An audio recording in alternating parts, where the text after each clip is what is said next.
O tanque Mark I marcou tanto o início da guerra blindada quanto o início de toda a linhagem de tanques que logo encontraria seu lugar precioso em quase todos os exércitos do mundo.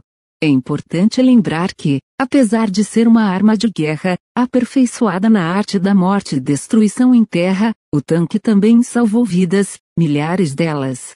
Isso começou bem em 1916, quando o primeiro Mark I ajudou a restaurar a confiança dos combatentes exaustos e deprimidos, depois de enfrentar anos sendo tratados como carne para o açougueiro. Esta era a arma que destrancaria o impasse e poria fim à guerra de trincheiras. Na realidade, as coisas ficam mais complicadas e, por mais grosseiro que fosse, o tanque nunca foi mais do que uma parte orgânica de uma refinada guerra de trincheiras como um todo.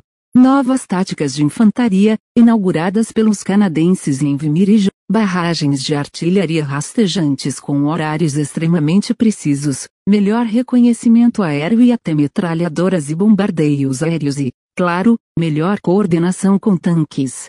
O Mark I foi o primeiro de uma linhagem que se estendeu até 1918 com o Mark VIII Liberty, linhagem que também marcou o início e o fim do tipo Romboid em um período de apenas 2 anos.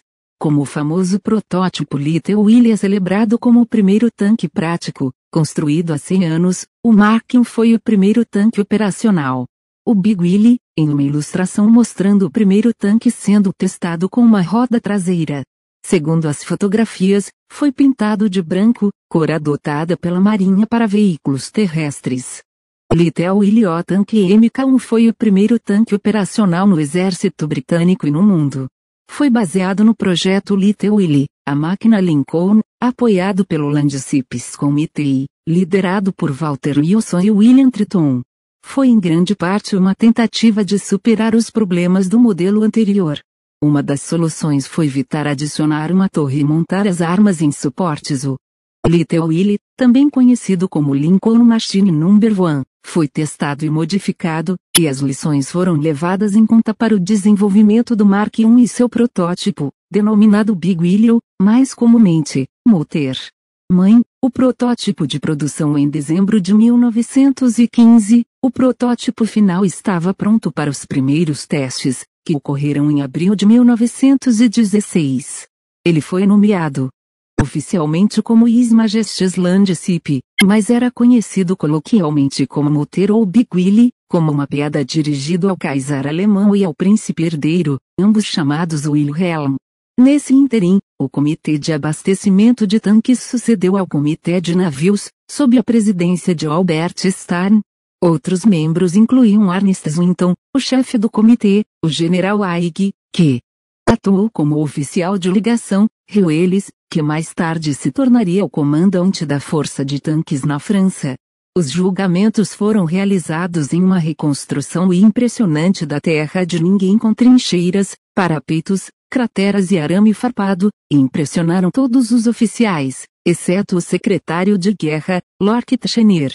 Apesar disso, o projeto MK-1 foi elaborado para abranger todas as lições aprendidas com os julgamentos de Little Willie em 1915 torre, dando um baixo centro de gravidade, armamento montado em sponsons, casco aparafusado feito de painéis de caldeira, trilhos recém-projetados herdados do Little Willie, um casco romboide grande e facilmente reconhecível, com as trilhas ao redor do casco, compondo todo o comprimento da máquina.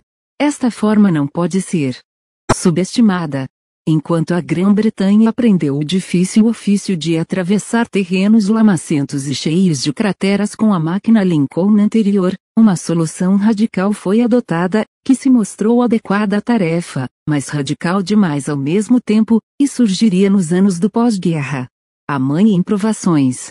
Era feito de placas de caldeira, principalmente para acelerar a construção, seguindo Mark I tinha chapas de aço endurecidas. De fato, uma pista de corrida desse tamanho permitia abrir as maiores trincheiras conhecidas da época, negociar crateras, enquanto o recesso frontal de 3 metros permitia ao veículo escalar quase qualquer obstáculo. Mas, além de pesadas, essas esteiras em pleno funcionamento causavam um problema de segurança para os tripulantes, que podiam ficar presos nela. e serem arrastados para baixo do tanque. Também a limitou a capacidade de armazenar qualquer coisa no topo, exceto uma parte estreita do casco central. A visibilidade era perfectível e muito espaço foi perdido ao encher todos os rolos de retorno. Um pesadelo para o engenheiro, assim como para a equipe de manutenção. Mobilidade. A propulsão dependia de um motor a gasolina de 6 cilindros na traseira do casco, sem compartimentação, devido ao túnel do sistema de transmissão, que passava pelo tanque, e, mais importante, porque, naquela fase, o motor era relativamente inexplorado e bastante exigente para forçar os engenheiros a precisarem colocar as mãos no motor apenas no caso.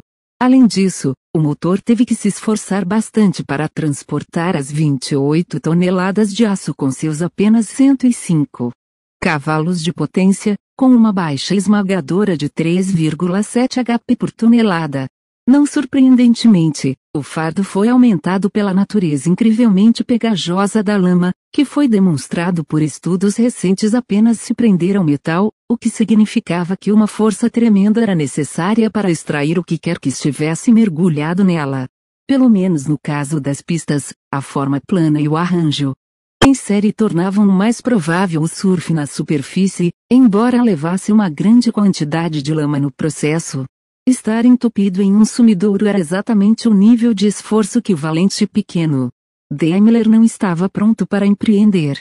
As avarias eram comuns e arruinaram o estágio inicial do ataque, diminuindo amplamente o número de tanques que tiveram a sorte de entrar na terra de ninguém e chegar ao destino.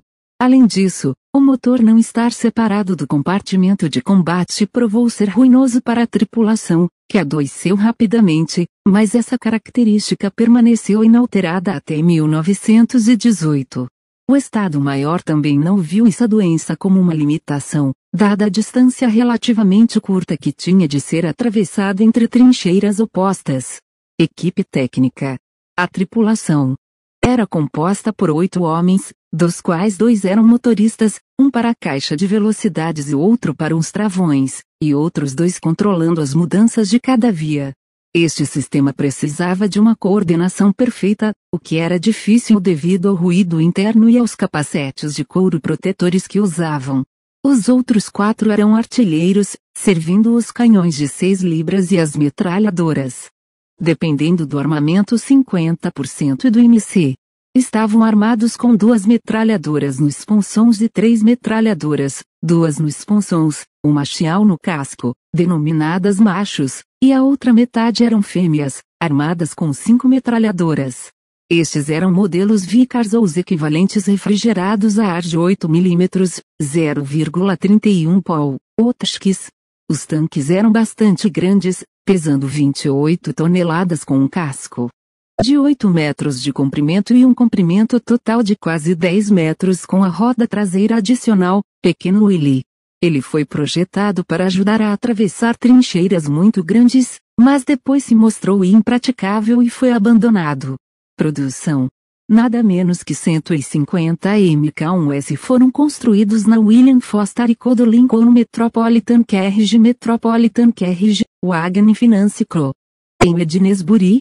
A primeira encomenda de 100 foi aumentada para 150 em abril de 1916, atuando como uma pré-série para outras produções em massa. As entregas do Foster envolveram 37 homens, enquanto a Metropolitan Carriage Wagon, a Finance Company, de Birmingham, entregou 113 tanques, incluindo 38 machos e 75 fêmeas. Mais tarde, 2 trilhos foram montados sobre o casco para segurar uma viga de madeira, usada para desembaraço. Os primeiros estavam prontos às pressas e implantados em agosto, bem a tempo da ofensiva do Somme. A partir do final de 1917 até 1918, alguns dos sobreviventes foram convertidos em tanques de sinalização com uma grande antena na base da cabine do motorista, participando da Batalha de Cambrai. Sucessão: o Mk2 e 3. O Mark I mostrou muitas limitações. O próximo lote de 50 tanques, 25 fêmeas e 25 machos, foi construído em Foster e Co. e Metropolitan apenas para fins de treinamento. Houve algumas alegações sobre suas chapas de aço não endurecidas, mas todos os dados parecem mostrar que os MK-2 segundos eram MK. Está com algumas modificações para fins de treinamento. Cerca de 20 foram enviados para a França para treinamento avançado e os restantes permaneceram no campo de treinamento ou em Dorset. No entanto, em 1917, não havia tanques operacionais suficientes para as ofensivas planejadas em abril de 1917 perto de Arras, e 20 MKOMS sobreviventes e todos os MK-2 segundos restantes na Grã-Bretanha foram colocados em ação, apesar de alguns protestos, sofrendo altas baixas, principalmente devido às novas balas perfurantes que os alemães empregaram. Os Mark III também eram tanques de treinamento, as grandes melhorias ainda estavam planejadas para o MK-4, e eram todos equipados com metralhadoras Lewis em expansões menores e mais leves. Caso contrário, poucas mudanças foram visíveis no início, pois este lote de 50 veículos foi projetado para incorporar todas as melhorias do MK4. As entregas foram lentas e nenhuma deixou-a Grã-Bretanha. Mark I em ação. Seu primeiro uso operacional foi em setembro em Fleurus-Courcelette, mas esta primeira tentativa foi quase um desastre. A maioria dos tanques quebrou no caminho, outros atolaram na lama. No entanto, apesar da falta de treinamento de suas tripulações, alguns conseguiram atingir seu objetivo designado, ainda que muito poucos. Apenas 59 fizeram parte deste ataque, a maioria deles sendo capturados posteriormente pelos alemães. As primeiras edições chegaram rapidamente ao gabinete de guerra. Quando eles apareceram, no entanto, através do nevoeiro, eles tiveram um efeito psicológico estranho sobre as tropas alemãs, que fugiram de suas trincheiras, deixando suas metralhadoras. O rugido distante e o agarrar dos trilhos, e mais tarde as massas em movimento lento emergindo do nevoeiro que não se assemelhavam a nada construído, ainda foram suficientes. Mas sua capacidade de receber punição e revidar foi compelida pelo fato de os alemães terem sido pegos completamente inconscientes de sua existência. Uma verdadeira surpresa alcançada pelo segredo bem guardado por trás do nome que ficou desde então, o tanque. Equipes doentes. O barulho, o cheiro e a temperatura que chegava a quase 50 graus Celsius eram simplesmente insuportáveis. Havia poderosas emanações de monóxido de carbono, cordite, combustível e vapores de óleo, tudo agravado pela má ventilação. As tripulações muitas vezes abriam a porta estreita situada logo atrás do patrocinador, na tentativa de obter um pouco de ar fresco. Com pouco treinamento e quase nenhuma comunicação interna, a direção era extremamente difícil, resultando em estresse mecânico excessivo, causando muitas avarias. Separação. Outro fator foi o motor a gasolina, sobrecarregado pelo peso do casco combinado com uma lama muito pegajosa e pesada típica da região, algo que foi redescoberto ao escavar e experimentar o suposto campo de batalha de Agincourt. A coordenação entre os tanques também se mostrou inadequada, teoricamente por meio do uso de um conjunto de leques, bandeiras, lâmpadas, semáforos e outros dispositivos inspirados na prática da marinha. Não havia rádio a bordo. Os pombos foram usados para relatar posições e status com o quartel-general. A segurança da tripulação também era um problema dentro do tanque. Se as placas de 8 mm, 0,31 pol, fossem comprovadamente à prova de balas, cada impacto produzia mini estilhaços dentro do casco, ferindo qualquer pessoa dentro. Após os primeiros relatos, jaquetas e capacetes de couro grosso, ou uma combinação de couro e cota de malha, foram fornecidos às tripulações. Os forros pau só apareceram décadas depois. Exemplo sobrevivente. Apesar de sua importância histórica, que já podia ser percebida em 1916, apenas um único macho sobreviveu.